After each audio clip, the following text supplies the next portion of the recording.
ئەو شەرتە قورسانەی کە ئەمریکا لە پێش هاتەشەی داناوە لە کاتێکی دوور یان نێزیکدا ممکنە جێبەجێ بکرێن؟ ئەم کاتەتان باش و کاتی بینێران باش. وا دیارە ئەو فشارەی کە ئەمریکا هێناوێتی سەر سووریا، سەر حکوومەتی تازای سووریا لە دوو لاوە تەماشا کرێت. لە لایەکەوە تەماشا کرێت کە ڕێگەیەکی کە نییە بۆ حکوومەتی تازای سووریا ئەمانە ئەبێت قبول بکە ئەم مەرجانەی ئەمریکای دایناوە. واگەر قبولی نەکات ئەو وەختە ئەکەوێتە کێشەیەکی گەورە لەگەڵ ئەمریکا و ئەوەش ئەمێنێتەوە بۆ حکوومەتی تورکیا. ئیجا ئەم دوو ڕێگەی بۆ حکوومەتی سووریا ئەم دوو ڕێگەی لە پێشەوە یان ئەوەیە قبولی بکات سازش بکات لەگەڵ ئەمریکا تا بتوانێت حکوومەتێکی پێک بێنێت کە هەموو تایفەکانی تیا بێت و یان ئەوەیە گوێ بگرێت لەسەر فشاری تورکیا کە ئەوان هاکان فیدان فشاریان هێناوە کە بەو شێوەیە تورکیاوێ ئاوا حکومەت دروست بێ. اینجا حکومەتی سووریا گەوتۆتە زێری دوو فشارە و لایەک و ئەمریکایە کە نایڵێ هیچ شێوەیە کە سووریا بە هێزەکانی سووریا دموکرات بڵێن تێرۆریست، وەلایەک حکومەتی تورکیا شەرتی داناوە بۆ ئەڵێ نە ئەبێت ئەمە بە تێرۆریست دابنی و ئەبێ هەمویانە چەک بکرێت. باشە. هێژۆیە وریا، ئێستا ئەوە لە جەنابەت تێگەیشتم کە خواستی ئەمریکا لەگەی تورکیا لە سووریای نوێیە جیاوازە. دەکرێت ئەم حکوومەتەش بکەوێتە بینی ناڵ و بزمارە کە ئێمە بە کوردی ئەڵێن. ئایا دەتوانێت ئەم هاوسەنگیە ڕابگرێ لە بەرژەوەندی خۆیان هەلبەت؟ بەڵێ ئەگەر بێڵن حکوومەتی سووریا بە شێوەیەکی سووریانە کێشەکان چارەسەر بکە بڕواناکەم کێشیانە بێ، بەڵام ئەگەر بێت گوێ بگرێت لە دەوڵەتی تورکیا بەو شێوەیە کە تورکیا ئەوێ ئەکەوێتە کێشەیەکی گەورە، چونکە هەم ئەمریکا هەر ئیمڕۆ هەم دموکراتەکان و هەم کۆماریەکان هەردووکیان پێکەوە وتیان ئێمە ئەگەر تورکیا پەلاماری هێزەکانی سووریا دموکرات بدا تورکیا سزادرێ. لە هەمان کاتە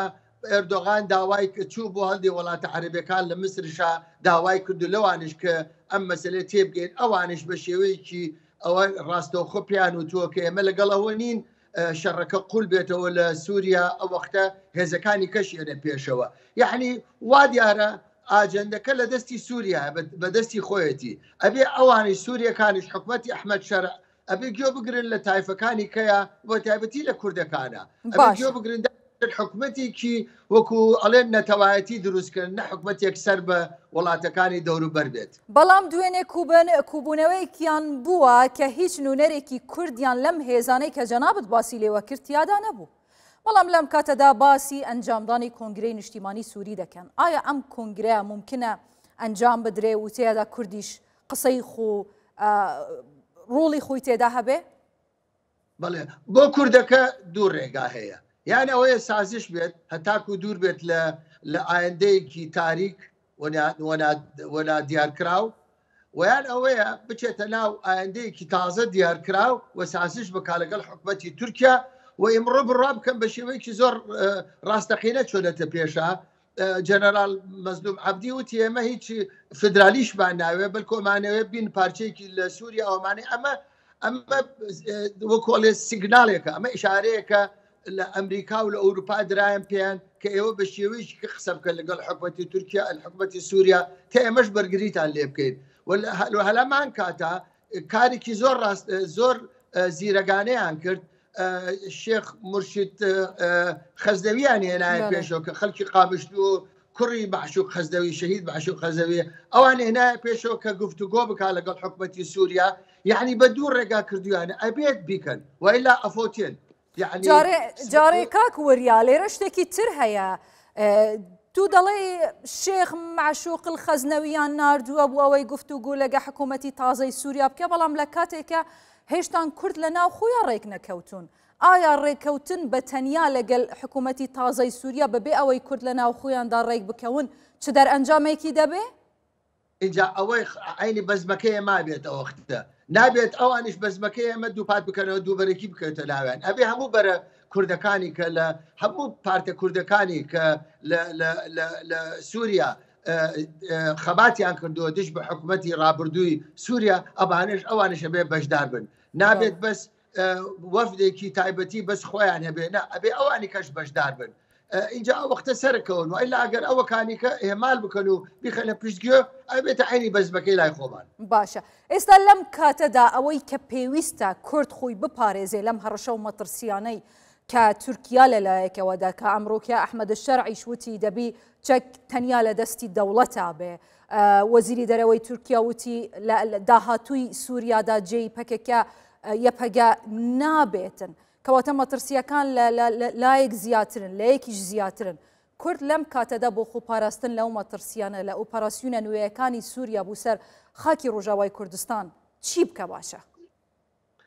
کوردەکە وەکوتە بەبێ بە سیاست ئیش بکە ئەبێ بە سیاست بکە چکە زمانی چەک ئیمڕۆ لەگەڵ حکومەتی سووریا ئەکەوێت حکومەتی سووریای تازە ئەکەوێت خۆی کاتە ناو کێشەیەکی گەورە و هەموو دنیا دژی ڕاوەستن حکومەتی تورکیا بخە بەلایەکەوە حکومەتی تورکیا ئەوە ئیمڕۆ ئەعلانی کرد وتی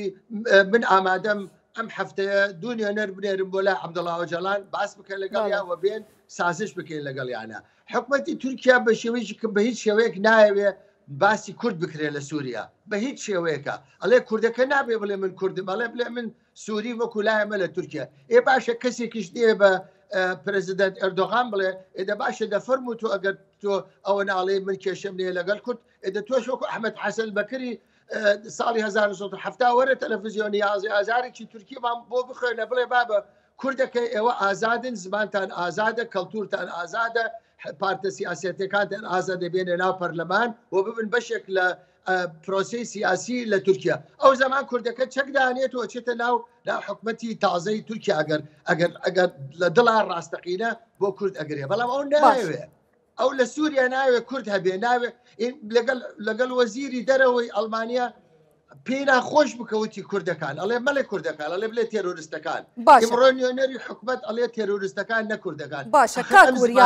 کاکوریا ئێستا بابەتەکە لێرە زۆر قورسە یعنی لە مەسەلەی بابەتی تورکیا کە هێزێکی گەورە هەیە لە ئێستای سووریادا لە هێنانەی ئەم دەسەڵاتە لە بوو سووریا لە ناوبردننی ئەسەدا ممکن نییە ئەمانە ئەم ڕۆڵە کەم بکرێ لەلایەن ئەمریکاوە یان هێزێکی تریشەوە ئەوە پێدەچێ ینی وێنەکە خودزەڵالە دیارە بەڵام تەحمیشکردنی کورد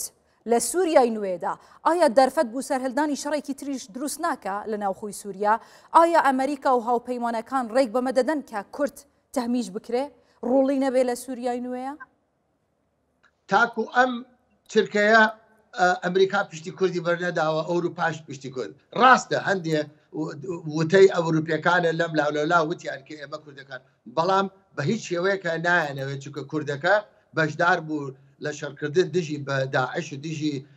تیرۆر لە سووریا ئەوانیان لەبیر ناچێت بەڵام لە هەمان کاتە ئەمریکا و یا ئەوروپا دۆستێکی سابتیان نییە کە بڵێ وەڵا ئەمانە دۆستی سابتمانە نەتایە لەگەڵمانە یعنی ئەگەر بەرژەوەندیان سبینە گەورەتر بێ لەگەڵ سووریا ویا لەگەڵ تورکیا کە ئەوان پابندن بە ناتۆە احتمالەیە کوردەکە بەلایەکەوە بخەن بەڵام من تەوقعەکەم لەم نزیکەیە بڕوا ناکەم کوردەکان بەجێ بەڵم باشە ئەگە پرسیاری کۆتایی بە کورتی وەڵام دەیە هێژایە وریا چ جیاوازیەک دەبێ بینی ئیدارەی ترامپی داهاتوو کە کەمتر لە مانگێک ماوە دەست بەکار بێ لەگەڵ ئیدارەی بایدنی ئێستا جەنابتان بەش بە بیرتان بێ ینی لە سەردەمی دۆناڵد ترامپە خۆڵی پێشتورە گرێسپی سەرەکانی و ئافرینیان ڕوویشت ینی تورکیان داگیر کرد هەتا ڕۆژی ئێستاش لە دەست تورکیایە ئایا بەهاتنەوەی دووبارەی دەسەڵاتی ترامپ ئایا هیچ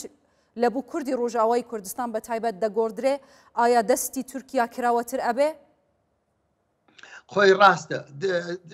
بزان سیناریۆکەی لە پێش 4 ساڵ کە ترامپ کردی ئێستا سیناریۆکە گۆڕاوە سیناکە گوزۆر گۆڕاوە چوارپەلی ئێران شکا لە ناوچەکەیە سووریا لە دەستچوو لبنانی لە دەستچوو حەماس هەموو سەرکردەکەیان لە ناو چوون ئیسرائیل ئەو منتیقەیە بە یەک جالێ لە غەزەوە گرت هەتا سووریا ئەو منتیقەی هەمووی گۆڕی تورکیا بە حازری هات سووریا بە ڕێگەی هەتەشەی گرت باشە ئەلێرەیە ترامپ خۆی جێگای باوەڕ نییە ترامپ قسەکانی ترامپ ئیمڕۆ شتێکە لێ سبینی شتێکە لە جێگای باوەڕ نییە ئیجا ناتوانیت تەخمین بکەیت کە ترامپ ئایا عینی کار عینی سیناریۆ دووپاتە کاتەوە لە پێش 4 ساڵ بەرامبەر بە کوردەکانی ڕۆژاوە. یعنی من ناتوانم لەوەیە هیچ بڵێم چ کە بەڕاستی قسەکانی ترامپ هیچ ڕاستوچێپی نییە، هەر شێوەیەکە هەر ڕۆژێکا شتێکەڵێ. باشە گەلێک سپاس دەکەم هێژەیە وریا قەرەداغی شروڤەکاری سیاسی ژێ هۆڵندای تو هەر هەبی.